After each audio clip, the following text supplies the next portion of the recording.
ఒక వ్యక్తి చిన్న బకెట్తో ఒక సముద్రములో ఉన్న నీరంతా తోడేయాలి అనుకోవడం ఎంత అసాధ్యమో, దేవునికి ఉన్న జ్ఞానం కూడా సముద్రము కంటే ఎక్కువ. అందులో మనం తోడుకుంటున్నవి బకెట్ అంతా కూడా కాదు. ప్రియమైన దేవుని పిల్లలారా, ఈ పరిశుద్ధ గ్రంథంలో ఉన్నటువంటి మాటలు అబౌవ్ సైన్స్. ఏ కోర్స్ అయినా సరే కొన్ని 1, 2, 3, 4 సంవత్సరాలలో కంప్లీట్ అయిపోతుంది. కానీ బ్రతికినంత కాలం చదివిన కంప్లీట్ కాని సబ్జెక్టు సిలబస్ ఏంటంటే వాక్యం.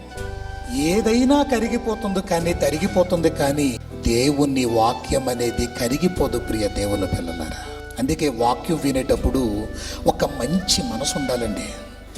నాకంతా తెలుసు, నాకంతా వచ్చు అని ఒక భ్రమలో బ్రతుకుతే గనక మనకి దేవుని మాటలు ఎప్పుడూ అర్థం కావు మనకి.